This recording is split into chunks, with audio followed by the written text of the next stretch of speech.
So I've decided the best way forward is to pass the torch to a new generation. El presidente Joe Biden se dirigió a la nación por primera vez desde que abandonó sus aspiraciones de reelección. Con un llamado de unidad, el primer mandatario defendió su legado y aseguró que va a terminar su administración. El primer ministro de Israel ofrece un polémico discurso ante el Congreso, defendiendo su guerra contra Hamás, mientras miles de manifestantes afuera del Capitolio denunciaban la crisis humanitaria en la Franja de Gaza. Un virus potencialmente mortal, transmitido principalmente por ratas y otros roedores, se ha convertido en motivo de alarma por parte de las autoridades de salud del estado de Arizona. Tensión al máximo en el proceso electoral de Venezuela. Las amenazas de un derramamiento de sangre del presidente Nicolás Maduro despiertan la preocupación de líderes de izquierda en Latinoamérica. Aumenta la esperanza para erradicar una de las enfermedades que más muertes ha causado en las últimas décadas. Un tratamiento ha mostrado una efectividad prácticamente perfecta para prevenir el contagio. Una nueva tragedia aérea, ahora en el corazón de Asia. Un avión se precipita a tierra a segundos de despegar, causando una mortal explosión. Así iniciamos su noticiero nacional, cierre de edición.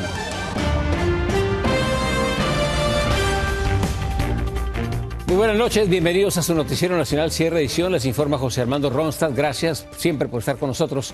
Este miércoles, con un discurso desde el despacho oval, el presidente Joe Biden se dirigió a la nación días después de que renunciara a la candidatura a la reelección y ofreció detalles de lo que sigue en sus últimos meses al frente de la Casa Blanca.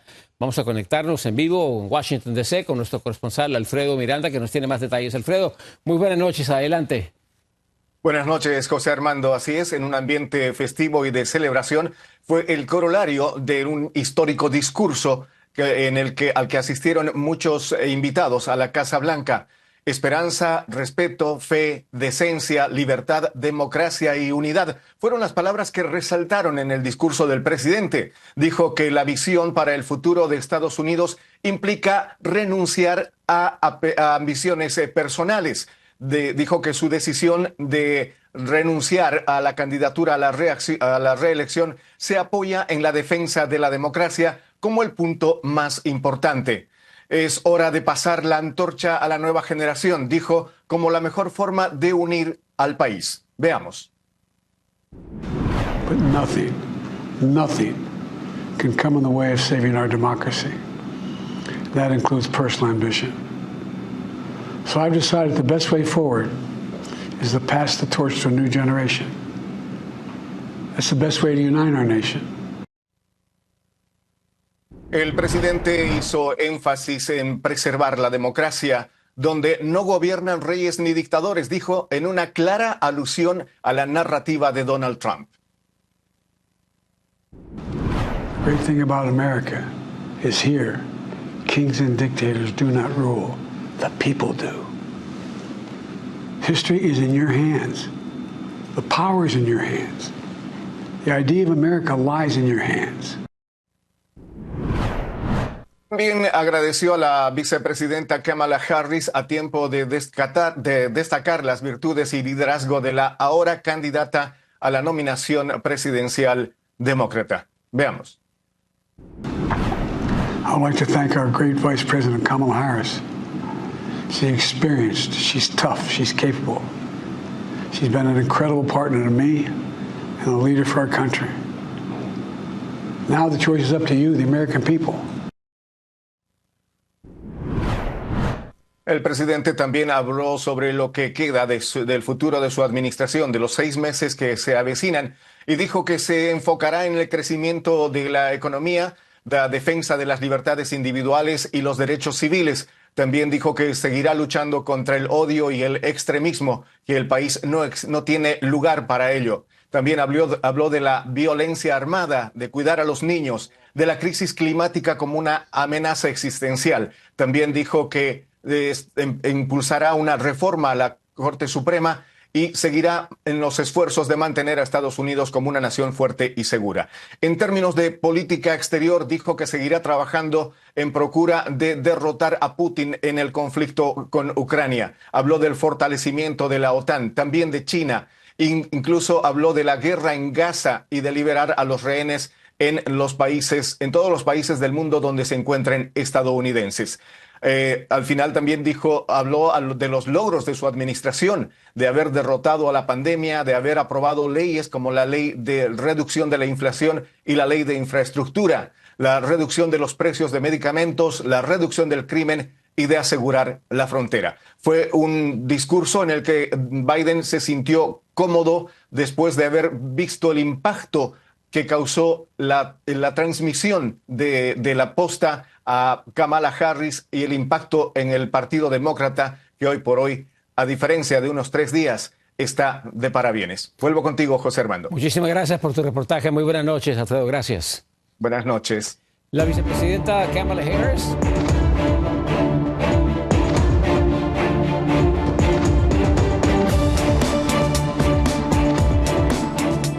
La vicepresidenta Kamala Harris corre contra el tiempo para elegir a su compañero de fórmula a 2 semanas del inicio de la Convención Demócrata Nacional. Harris analiza la lista de candidatos, donde destaca, entre muchos, el gobernador de Pensilvania, Josh Shapiro, y el gobernador de Carolina del Norte, Roy Cooper.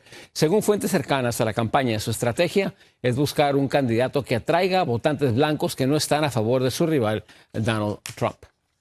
Y el candidato republicano Donald Trump precisamente no desaprovechó la oportunidad de atacar a su potencial rival, la vicepresidenta Kamala Harris. Esto durante un evento de campaña en Carolina del Norte, previo al mensaje a la nación del presidente Joe Biden. El exmandatario aseguró que si Kamala Harris gana, sería la extremista de izquierda más radical que jamás haya llegado a la presidencia. Además agregó, y cito, que nunca ha habido una lunática como ella en la Casa Blanca. Y en otro tema, el director del FBI compareció ante un comité de la Cámara de Representantes por el atentado al expresidente Donald Trump. Christopher Wray entregó a los legisladores detalles más recientes de la investigación, incluyendo varios archivos que demostraron que el presunto atacante Thomas Crooks habría buscado información sobre el asesinato de John F. Kennedy el mismo día del tiroteo.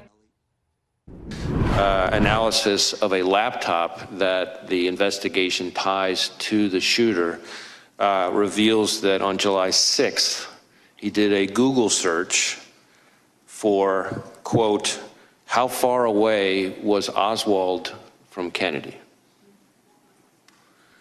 And so that's a search that obviously is significant in terms of his state of mind. Wray además afirmó que Crooks voló un dron a unas 200 yardas del escenario donde habló Trump y transmitió las imágenes en vivo durante unos 11 minutos antes del evento. Y el primer ministro de Israel, Benjamin Netanyahu, ofreció este miércoles un controversial discurso ante congresistas en el Capitolio, donde elogió la unidad entre Estados Unidos e Israel y el apoyo por parte del presidente Joe Biden. Netanyahu fue recibido entre aplausos de republicanos y también boicoteado por algunos legisladores demócratas. In the Middle East, Iran's axis of terror confronts America, Israel, and our Arab friends. This is not a clash of civilizations. It's a clash between barbarism and civilization. Este fue su primer discurso ante legisladores estadounidenses en casi una década y el primero desde el inicio de la guerra contra Hamas. Mientras tanto, fuera del Capitolio, los manifestantes pro-Palestina protestaban por la visita de Benjamin Netanyahu al Congreso. Mientras el primer ministro hablaba frente a los legisladores, la manifestación se tornó violenta y terminó en enfrentamientos con la policía, que utilizó gas pimienta para dispersar a la multitud, que exigía a gritos el fin del apoyo estadounidense a Israel y denunciaban la crisis humanitaria en Gaza. La ciudad de Nueva York comenzó a instalar detectores infrarrojos de metales en algunas estaciones del metro con el fin de reducir la violencia armada. La medida ha sido criticada por algunos que la consideran una invasión a la privacidad. En la Gran Manzana se encuentra Ángela González, nos tiene más detalles. La violencia armada en el metro de Nueva York tiene a pasajeros preocupados cada vez que tienen que usar el tren, el medio de transporte que para muchos es la única opción.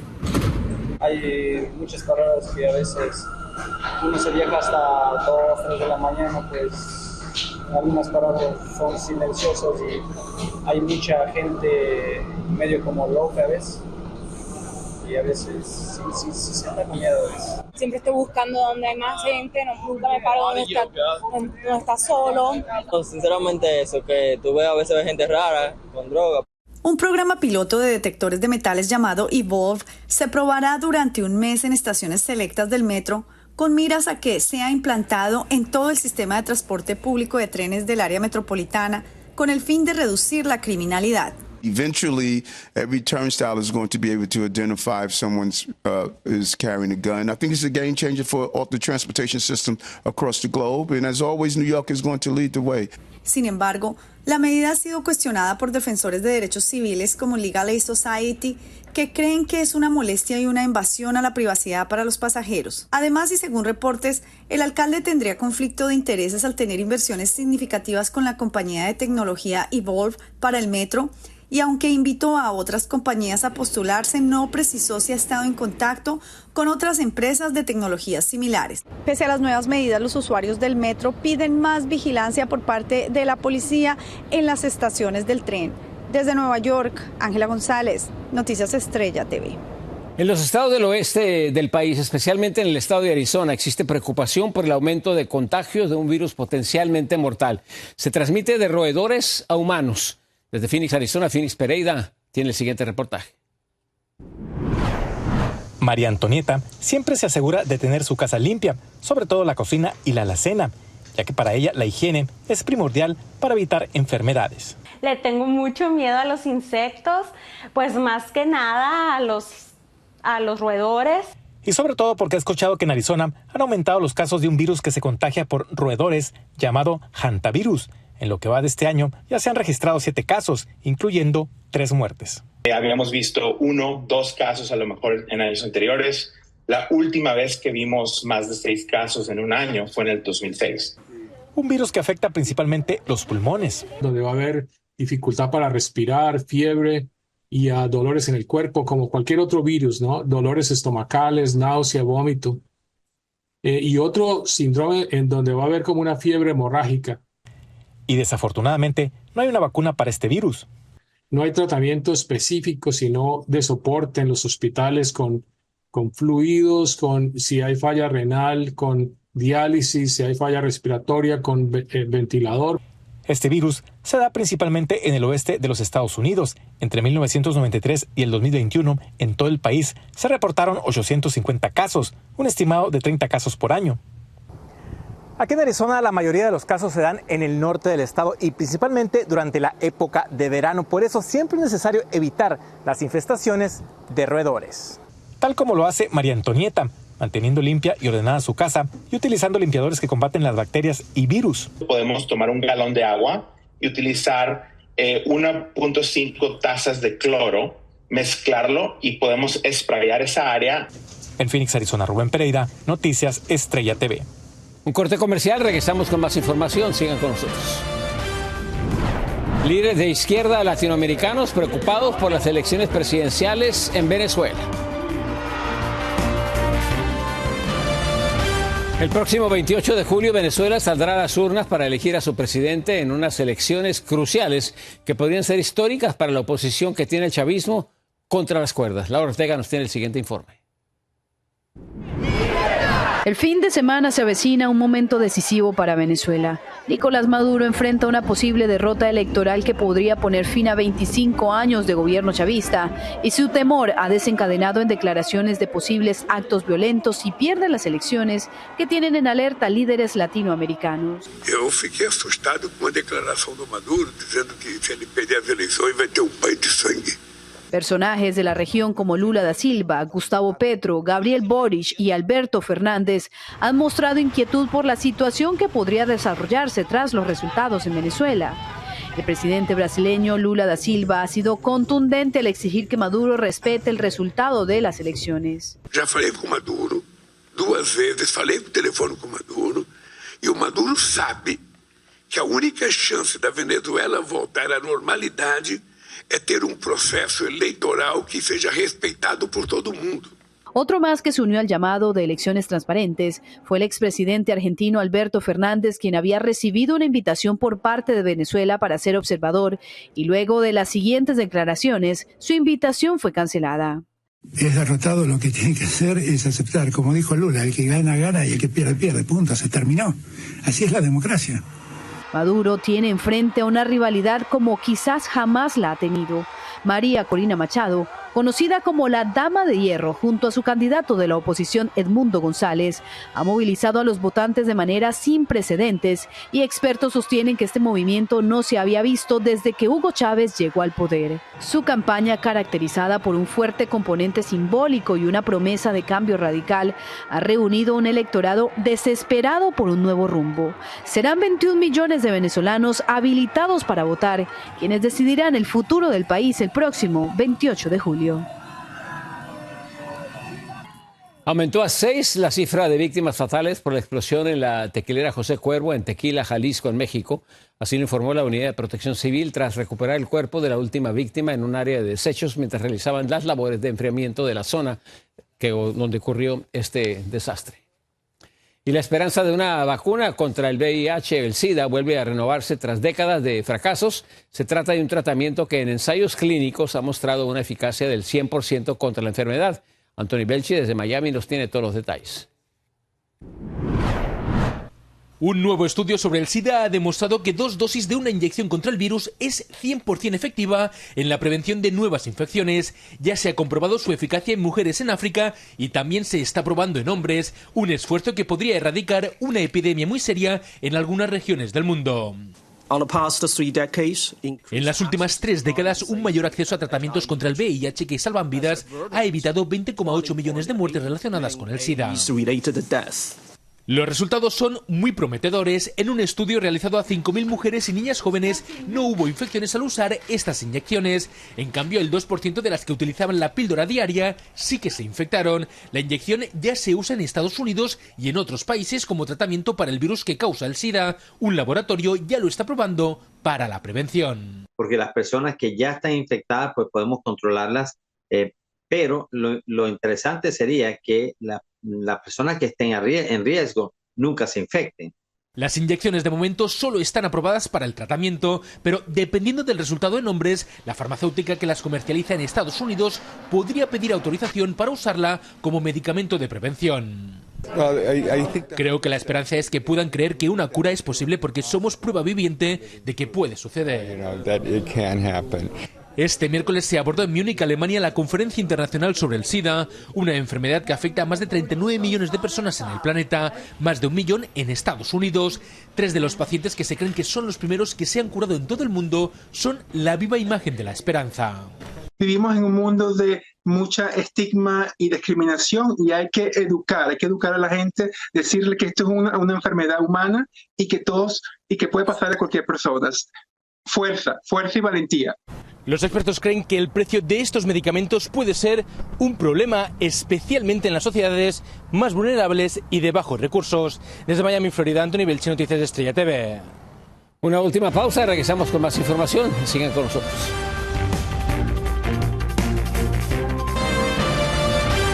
En Guatemala, un diputado se disfrazó de desamparado para comprobar si la atención en los hospitales públicos es la adecuada. José Flores, desde Guatemala, nos dice los resultados de la operación encubierta por parte del legislador. La gobernabilidad del país, íbamos a tener este caso. El diputado Edwin Javier se disfrazó de indigente para fiscalizar y supervisar el presunto mal servicio que trabajadores del Hospital Nacional de Chiquimula han brindado a los pacientes en los últimos meses. Lo que queríamos ver es cómo atienden al paciente cuando viene. Si los enfermeros o las enfermeras son groseras, si no son groseras, si son amables. Algunos trabajadores del hospital, incluyendo a los de la seguridad, le dieron un maltrato desde el inicio al parlamentario y no le brindaron una atención adecuada que supuestamente necesitaba, y luego de identificarse, comprobó que el nosocomio carece de los servicios básicos. El que venimos hace 20 días al hospital, dimos algunas recomendaciones, no las cumplieron. Llegamos a ver cosas sencillas y cosas delicadas.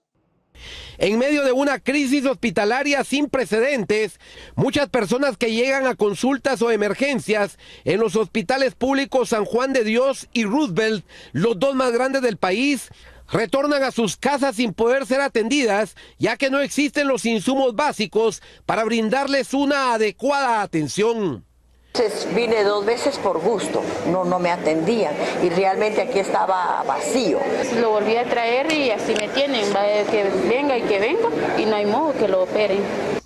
Muchos hospitales y centros de salud en todo el país se encuentran desabastecidos de medicinas y con pocos doctores, por lo que los pobladores claman por ayuda, ya que muchos pacientes han fallecido por falta de atención médica en los nosocomios. En Guatemala, José Flores, Noticias Estrella TV. Ocurrió una tragedia aérea en Nepal. Por lo menos 18 personas murieron cuando un avión se estrelló poco después de despegar del aeropuerto internacional en Katmandú. Las imágenes muestran a la aeronave tambaleando en el aire hasta estrellarse y envolverse en llamas. En el avión viajaban 19 personas. Solamente el piloto logró sobrevivir. Gracias por acompañarnos. Yo soy José Armando Ronsta. Los esperamos mañana una vez más en su Noticiero Nacional Cierre de edición. Muy buenas noches.